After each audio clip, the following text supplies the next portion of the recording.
ጁምዓ ሲሆን ሼክ በድሩ ነጭ በነጭ ለብሰው ሶላት መስገጃቸውን ይዘው መላጣ ራሳቸው ላይ ቆባቸውን አድርገው ወደ መስጂድ ሲሄዱ እናያቸው ነበር። ሽቷቸው ገና ከቤታቸው ሲወጡ ጠረናቸው ጉሊት ሰፈራችንን ያውዳታል። ወፍጮ ቤትና ጋራዥ አላቸው። ደሞ በሀብታቸው ልክ ሲሰጡ አያድርስም። የእሳቸውን ሳንቲም ከሙስሊሙም ከክርስቲያኑም ያልቀመሰ የለም። ታዲያ አንድ ቀን ሰፈራችን ውስጥ ባረቄ ነጋጅነቷ የምትታወቀው ፍርኑስ እሳቸው ወደ መስጂድ ሲሄዱ እሷ ደሞ በሯ ላይ ቁጭ ብላ ስታለቅስ ተገናኙ።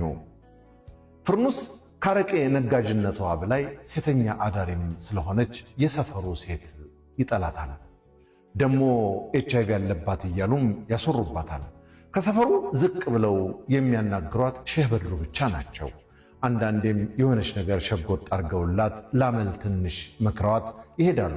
ዛሬ ደግሞ በሯ ላይ ተቀምጣ ስታለቅስ ቢዋት ወደ እሷ ቀረብ ብለው ምን ነው ፍርኑሴ ምን ነካሽ አሏት።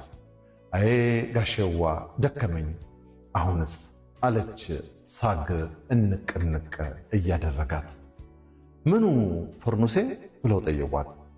መኖሩኗ የጠመኩት ጠላ ይሄው ሳይጠጣ ሳምንቱ አረቄውም እንድች አልተነካ። ለልጆቹስ ከሆቴል ለምኜ ምግባቸውን አበላለሁ። ግን ደግሞ ወሬዋን ሳትጨርስ ዘም አለች።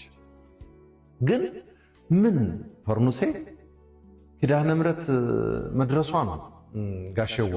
እንግዲህ እሷን በመህሯ ምግብ በትራፊ እንጀራ ልዘክራት ነው።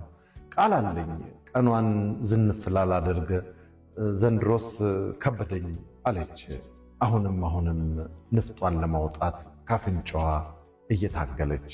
እንግዲህ አላህ ይርዳሽ ፍርኑሴ፣ ሰዓቱ ረፈደ ብለው ሼህ በድሩ ጥለዋት ሄዱ። ድሮ እንኳን አልቅሳ ሳትጠይቃቸው የሚሰጧት ዛሬ ዝም ብለዋት ሲሄዱ ጭራሽ እየየዋን አቀለጠችው። የኪዳነ ምሕረት ነገር ብቻ ሳይሆን ድህነቷን ታወሳት መሰል እየተነጫነጨች ወደ ቤቷ እንደገባች ግን በሯ ተቆሰቆሰ። ንዴት ላይ ስለነበረች ምን ፈለጋችሁ አለች በሯ ስር ያለውን ስስ መጋረጃ እየገለጠች። አወጣጧ ከፊቷ የቆመውን ሰው በጥፊ ለመማታት ቢመስልም እንደወጣች ግን በድንጋጤ ክርር ብላ ቆማ ቀረች። ከዚህ በፊት አይታቸው የማታውቅ 3 ሰዎች ከፊቷ ቆመው 3 ማዳበሪያ ዱቄት፣ 2 ትልልቅ ዘይት፣ 1 በግ፣ ሽንኩርትና ሌሎችን ጨምሮ በሯ ላይ የተደረደረውን አየች። ለማጤን ብትሞክርም ግራ ገባት። እናንተ ማናችሁ አለች ሰከን ብላ 3ቱንም እያየች።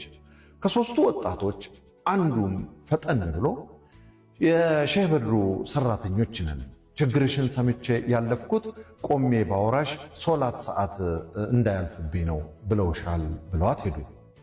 ፍርኑስ ደስታዋን መቋቋም አቅቷት አንዴ ወደ ቤት ሲላት ወደ ውጭ እያየች በደስታ ስትፈነጥዝ ሼህ በድሩ ድንገት በሯ ላይ ከተፍ አሉ። ሲስቁ ጥርሳቸው ዘርዘር ያለ ስለሆነ መልሰው ያስቃሉ። ፍርኑሴም ፈገግ እያለች ጋሼዋ አልበዛም ብላ አወራቻቸው። ይሄ ለመርየም ትንሽ ነው፣ እኔም መርየምን ወዳታለሁ። አንቺ ደግሞ የዋህ ነሽ።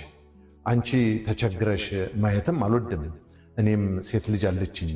ሃይማኖታችን ፍጹም ቢለያይም ፈጣሪ ግን በሰብአዊነት ውስጥ አለ። ያንቺ ፈገግታ ለኔ ደግሞ በረካ ነው። ይልቅ ይህንን መጠጥ መሸጥ ሐራም ነው። ባይሆን ቡና ሻይ ብታፈይ እኛም እንጠጣለን፣ ፈጣሪም አያዝንብሽም። ነገ የኔ ጁምዓ ነው፣ ያንቺ ደግሞ መርያም ናት። ከባል በኋላ በዚች ብር ደግሞ ሻይ ቡና መስራት ጀምሪ ብለው 2 የታሸጉ የብር ኖቶች አቀብለዋት እንደተለመደው ፈገግ አሉ። መርቀዋት ሄዱ። ፍርኑሴም ደስ እያላት ኪዳነ ምሕረትን ደግሳ ምስኪኖችን አብልታ ስቃ ዋለች። አባባ በድሩ የዋህ አባት